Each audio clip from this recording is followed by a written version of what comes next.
You know, you've been around here for quite some time since this gym got going, and you had Rashad Evans and Jon Jones in here at one point.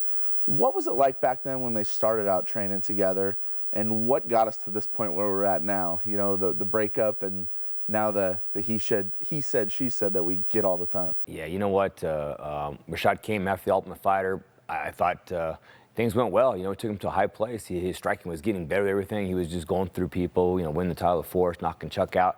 And we failed. We failed with Machida. I have to take some of that blame. He couldn't, I guess he didn't believe in the game plan because he didn't do any of our game plan. After that fight with Machida, things changed. Jon wasn't even in the gym yet, but things changed after that.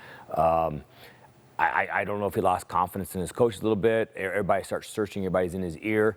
But make a long story short, he went and started doing the television show, the Tough thing.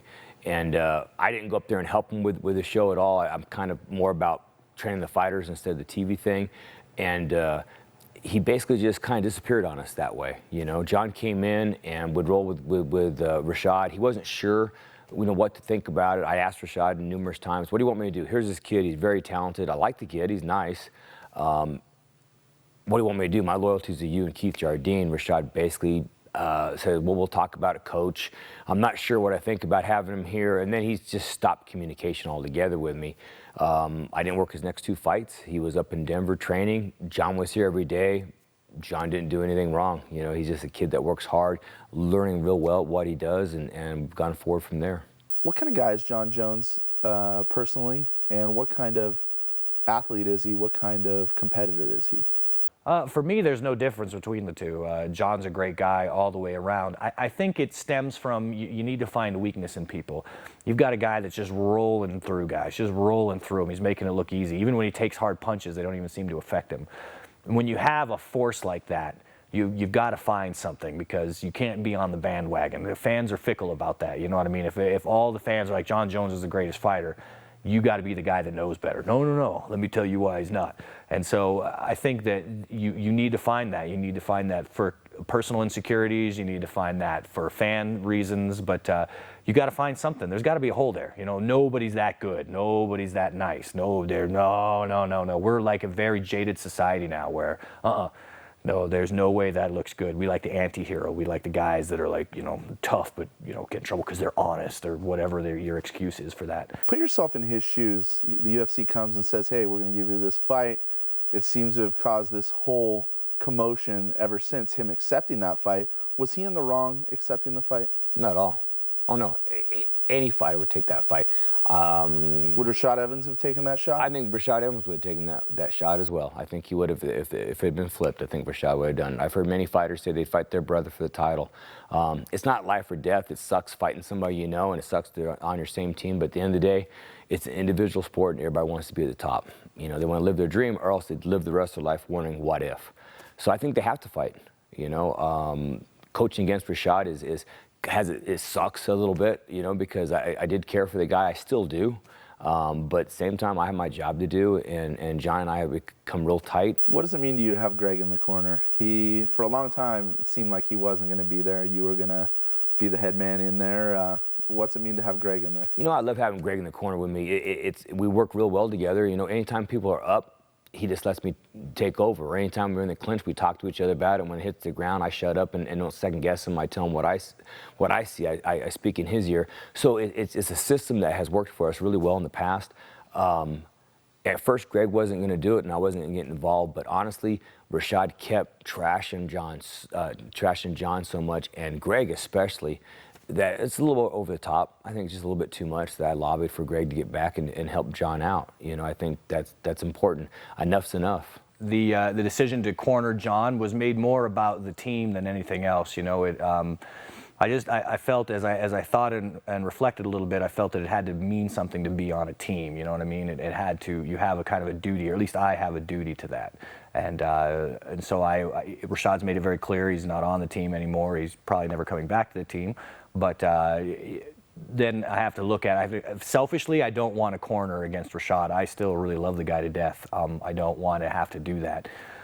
So it's not going to be an easy thing for me, but I have to kind of put my selfish feelings aside and do what's best for the team. And it met with good reception here, and so I feel I did the right thing. You're close to both these guys, or at least were at one point. When you look at it, you do believe the mental edge lies with Jon? I believe the mental edge lies with Jon. What gives you that about it? Just because how they reacted when Rashad was here getting ready for Showdown before he got hurt, when they were training, just certain things and actions that were happening that Jon and I would talk about, and how Rashad was responding to Jon. And I think Rashad and Jon were friends a little bit. They trained. They weren't the greatest friends in the world. They didn't train that much. They just happened to be on the same team. And they're both really good guys. I know they want the title. I don't blame them. You know, everybody wants to win the title. But I think Rashad saw Jon coming and thought it would be better to have him as a friend than as an enemy. And I think that's going to play out when we see this fight happen here. Let's break down this Rashad Evans-Jon Jones fight. Why is this thing going to be good? Why is it going to be exciting? And does Rashad Evans have a chance? I don't think people looking at it at a technical point of view. You know, obviously Jon has finished people that Rashad hasn't, yada, yada, yada, et cetera, et cetera. But what Rashad brings to the table that I think is going to make this fight very interesting is Rashad is a gamer. Like, he will step up to levels of competition that you don't expect him to. And he'll always try to stay just one step ahead, which is very smart. Even in his Ultimate Fighter win, it was a back and forth battle at that level of competition, and you see him just slowly, gradually get better and better and better and better. But in those fights, he was exhausted, he would get knocked down, he would get hurt, and he would just keep coming. So I think that you're going to see Rashad has a great chance in this. You're going to see because Rashad has a lot of heart, and Rashad can really drive forward. I know how explosive Rashad is. He can be very explosive if he does the right things at the right time. If his mind's on. For instance, it definitely was not the right Rashad Evans when he fought Machida. That wasn't Rashad that I knew. He just had one of those nights. Everybody has those nights. He's much better than that. But Rashad's very explosive, so he does have that chance. Would I put money on him? Heck no. My money's going on Jon Jones. I think it's going to be a fight that Jon can make easy if we do the things that I think we need to do. Win or lose, you walk in that cage, you see Rashad Evans standing there. You can be able to shake his hand and make bygones be bygones. Oh, yeah, I can shake his hand right now. I like the guy. He's more than welcome in my house. He's never said anything bad about me. Like I said, I think we've had a good relationship. Just something happened. I didn't help him with the Ultimate Fighter show. Other people in his ear, I don't know. Maybe he lost confidence. I'm not sure. On my end, yeah, I hope he shakes hands and you know, and we just kind of let the past go, no matter which way the fight goes. You know, I've kind of stayed back from Rashad for a while because, you know, he seems very angry, and that's just something that I don't want to get into. You know what I mean? I'm very what's the word? I don't like to get caught up in negativity and he said, she said stuff. It's just not my style. So yeah, hopefully it'll all be squashed then, and that's up to him. If he wants to shake his hand and talk, I'm all for it. If not, you know, that's his decision. So. How much would a Jon Jones win mean to you personally? Well, it means everything. It means that the game plan was right. It means that things that we've been working on, Jon and I have been working on to take his game to a higher level, has been working, and that he's been listening and studying on his own and being part of. It's my job. I enjoy being a coach, so it's very important to me too. Beating Rashad is just part of that. I think I'll enjoy the fact that we won. It's kind of a tough thing that I have to beat an old student of mine, but it's okay. You know, he's no longer the student. He's a has-been student, and that's okay. You know, I still want the best for him, but not in this fight.